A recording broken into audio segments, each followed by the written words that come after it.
Hello friends, आप सभी का स्वागत है ERF फिजिक्स क्लासेस में। ये ऑब्जेक्टिव इन हिंदी मीडियम की बात कर रहे हैं। ये इलेक्ट्रिक कैपेसिटर पार्ट 2 है। इलेक्ट्रिक कैपेसिटर पार्ट 2 में जो 20 से 40 तक का जो क्वेश्चन है उसकी बात हम लोग करेंगे। तो सबसे पहले हम बात करते हैं 20 से 40 तक का क्वेश्चन। ये जो क्वेश्चन हम लोग पढ़ेंगे ये 1 नंबर या 2 नंबर का क्वेश्चन आपके एग्जाम में आता है। तो सबसे पहला क्वेश्चन है, धातु के 9 सेंटीमीटर त्रिज्या वाले गोले को 4 × 10⁻⁻6 कूलम आवेश दिया गया है। आवेशित चालक की ऊर्जा बताएं। धातु के 9 सेंटीमीटर त्रिज्या वाले गोले को 4 × 10⁻⁻6 कूलम आवेश दिया गया है। आवेशित चालक की ऊर्जा बताएं। तो कहेंगे आवेशित चालक की ऊर्जा U = 0.8 जूल होता है। U = 0.8 जूल होता है। हमारा ऑप्शन बी सही होगा। यहाँ पर क्या करते हैं, सबसे पहले C हम निकालते हैं। C का वैल्यू 4πε0 × A से निकालते हैं या R से निकालते हैं, और फिर हम U = Q/C का फॉर्मूला Q² का फॉर्मूला यूज करेंगे तो 0.8 जूल आएगा। यह हमारा ऑप्शन बी सही होगा। नेक्स्ट है क्वेश्चन, संधारित्र के ऊर्जा घनत्व का सूत्र बताएं। संधारित्र के ऊर्जा घनत्व का सूत्र बताएं। तो कहेंगे ऊर्जा घनत्व U = 1/2 ε0E² होता है। U = 1/2 ε0E² होता है। यह हमारा बी ऑप्शन सही होगा। नेक्स्ट क्वेश्चन है, समानांतर प्लेट संधारित्र में दूसरे प्लेट का क्या कार्य है। समानांतर प्लेट संधारित्र में दूसरे प्लेट का क्या कार्य है। तो कहेंगे दूसरे प्लेट को पृथ्वी से संबंधित कर दिया जाता है, जिससे कि संधारित्र का मान बढ़ जाता है, उसमें आवेशित करने की क्षमता बढ़ जाती है। तो दूसरे प्लेट का कार्य क्या होता है। तो कहेंगे दूसरे प्लेट को पृथ्वी से संबंधित कर दिया जाता है। तो ऑप्शन हमारा ए सही होगा। नेक्स्ट क्वेश्चन है, 10 पिकोफैराड के किसी संधारित्र को 100 वोल्ट बैटरी से जोड़ा जाता है। संधारित्र में कितना स्थिर विद्युत ऊर्जा संग्रहित होगी। 10 पिकोफैराड के किसी संधारित्र को 100 वोल्ट बैटरी से जोड़ा जाता है। संधारित्र में कितना स्थिर विद्युत ऊर्जा संग्रहित होगी। हम लोग जानते हैं U = 1/2 CV²। C का वैल्यू दिया है। यहाँ पर 10 पिकोफैराड को फैराड में चेंज करते हैं, 10 × 10⁻⁻12, और V के जगह पर 100 दिया है। यदि दोनों का वैल्यू पुट करके कैलकुलेशन करेंगे तो U = 5 × 10⁻8 जूल होगा। तो यह हमारा ऑप्शन ए सही होगा, 5 × 10⁻8 जूल। नेक्स्ट है क्वेश्चन, 1D ग्राफ जनित्र क्या है। 1D ग्राफ जनित्र क्या है। तो कहेंगे यह उच्च विभवांतर उत्पन्न करने का मशीन है। 1D ग्राफ जनरेटर क्या है। तो कहेंगे यह उच्च विभवांतर उत्पन्न करने का मशीन है। तो हमारा ऑप्शन ए सही होगा। नेक्स्ट क्वेश्चन है, 64 समरूप बूंदें जिनमें प्रत्येक की धारिता 5 माइक्रोफैराड है, मिलकर एक बड़ी बूंद बनाते हैं। बड़े बूंद की धारिता बताएं। 64 समरूप बूंदें जिनमें प्रत्येक की धारिता 5 माइक्रोफैराड है, मिलकर एक बड़ी बूंद बनाते हैं। बड़े बूंद की धारिता बताएं। तो कहेंगे बड़े बूंद की धारिता 20 माइक्रोफैराड होता है।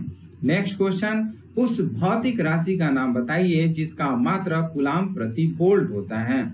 उस भौतिक राशि का नाम बताएं जिसका मात्रक कूलम प्रति वोल्ट होता है। तो कहेंगे धारिता। तो हमारा बी ऑप्शन सही होगा। नेक्स्ट क्वेश्चन है, बिजली चमकने के समय वायुमंडल की कौन सी ऊर्जा क्षय होता है। बिजली चमकने के समय वायुमंडल की कौन सी ऊर्जा क्षय होता है। तो कहेंगे विद्युत ऊर्जा। विद्युत ऊर्जा वायुमंडल में ऊर्जा का क्षय होता है। तो यह हमारा ऑप्शन ए विद्युत ऊर्जा सही होगा। पृथ्वी की सतह पर विद्युत क्षेत्र का मान तथा दिशा क्या होती है। नेक्स्ट क्वेश्चन है, पृथ्वी की सतह पर विद्युत क्षेत्र का मान तथा दिशा क्या होती है। तो कहेंगे लगभग 100 वोल्ट पर मीटर नीचे की दिशा में। लगभग 100 वोल्ट पर मीटर नीचे की दिशा में। तो हमारा ऑप्शन ए सही होगा। इसका नेक्स्ट क्वेश्चन है, एसआई पद्धति में परमाणु ध्रुवता का मात्रक क्या होता है। एसआई पद्धति में परमाणु ध्रुवता का मात्रक क्या होता है? तो कहेंगे मीटर क्यूब होता है। एसआई पद्धति में परमाणु ध्रुवता का मान की बात करते हैं। पृथ्वी की धारिता का मान कितना होता है? पृथ्वी की धारिता का मान कितना होता है? तो कहेंगे 711 माइक्रोफैराड होता है। C = 711 माइक्रोफैराड होता है। तो इस तरह से हमारा ऑप्शन बी सही होगा। नेक्स्ट क्वेश्चन है, C धारिता के संधारित्र को स्मॉल q आवेश देने पर संचित ऊर्जा स्मॉल u है। यदि आवेश बढ़ाकर 2q कर दिया जाए तो संचित ऊर्जा होगी। एक बार क्वेश्चन ध्यान से समझिएगा। C धारिता के संधारित्र को स्मॉल q आवेश देने पर संचित ऊर्जा स्मॉल कैपिटल U है। यदि आवेश बढ़ाकर 2q कर दिया जाए तो संचित ऊर्जा होगी।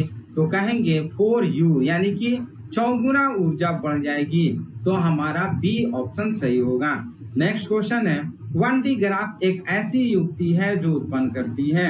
1D ग्राफ एक ऐसी युक्ति है जो उत्पन्न करती है। तो इसमें कहेंगे उच्च वोल्टता। 1D ग्राफ एक ऐसा जनित्र है जो उच्च वोल्टता उत्पन्न करती है।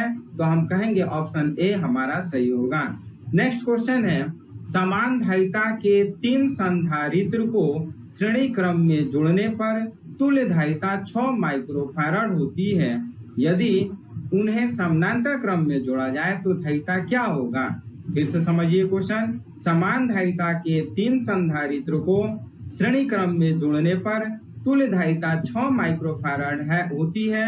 यदि उन्हें समानांतर क्रम में जोड़ा जाए तो धारिता क्या होगी? तो यदि समानांतर क्रम में जोड़ेंगे तो 54 माइक्रोफैराड होगा। यह हमारा ऑप्शन डी सही होगा। नेक्स्ट क्वेश्चन है, संधारित्र की धारिता निर्भर करती है?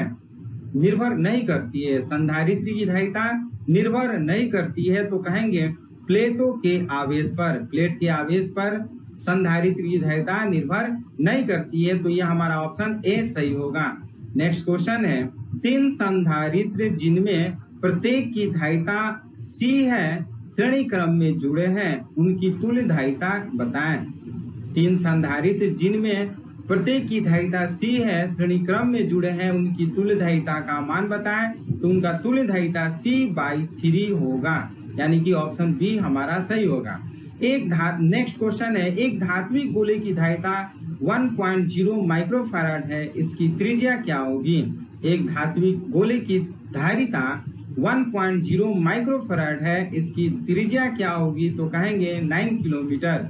इसको सॉल्व करेंगे C = 4πε0 × a पे। तो ये हमारा 9 किलोमीटर आएगा, यानी कि बी हमारा सही होगा, बी ऑप्शन। नेक्स्ट है, वायु में गोलीय चालक की धारिता अनुक्रमानुपाती होती है।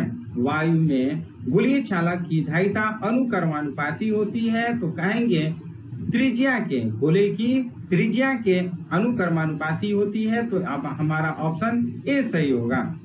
नेक्स्ट क्वेश्चन है, यदि शीशे की एक पट्टी को वायु संधारित्र की प्लेटों के बीच खिसकाया जाए तो इसकी धारिता क्या होगी? यदि शीशे की एक पट्टी को वायु संधारित्र की प्लेटों के बीच खिसकाया जाए तो इसकी धारिता क्या होगी? तो कहेंगे बढ़ेगी। कभी भी 2 प्लेटों के बीच में किसी भी पट्टी को अगर ले जाते हैं तो उसकी धारिता का मान बढ़ जाती है। और लास्ट क्वेश्चन की बात करते हैं, 1 माइक्रोफैराड धारिता के 2 संधारित्र समानांतर क्रम में जुड़े हैं, इनके श्रेणी क्रम में 0.5 माइक्रोफैराड है का एक तीसरा संधारित्र जुड़ा है, परिणामी होगा, यानी कि इसका संधारित्र जो होगा 0.4 माइक्रोफैराड होगा। तो इस तरह से हमारा ऑप्शन ए सही होगा। तो ये वीडियो आपको कैसा लगा? यदि वीडियो पसंद है तो कृपया लाइक शेयर कमेंट जरूर करिए। और हाँ, इसका वाला भी पार्ट जरूर देखिएगा, क्योंकि फर्स्ट पार्ट में 1 से 20 तक पढ़े हैं और ये दूसरा पार्ट जो है इलेक्ट्रिक कैपेसिटर का, इसमें 20 से 40 तक पढ़े हैं। तो इस तरह से 1 से 40 तक का क्वेश्चन दोनों वीडियो में मिलेगा। तो फिर मिलते हैं नेक्स्ट वीडियो में। धन्यवाद।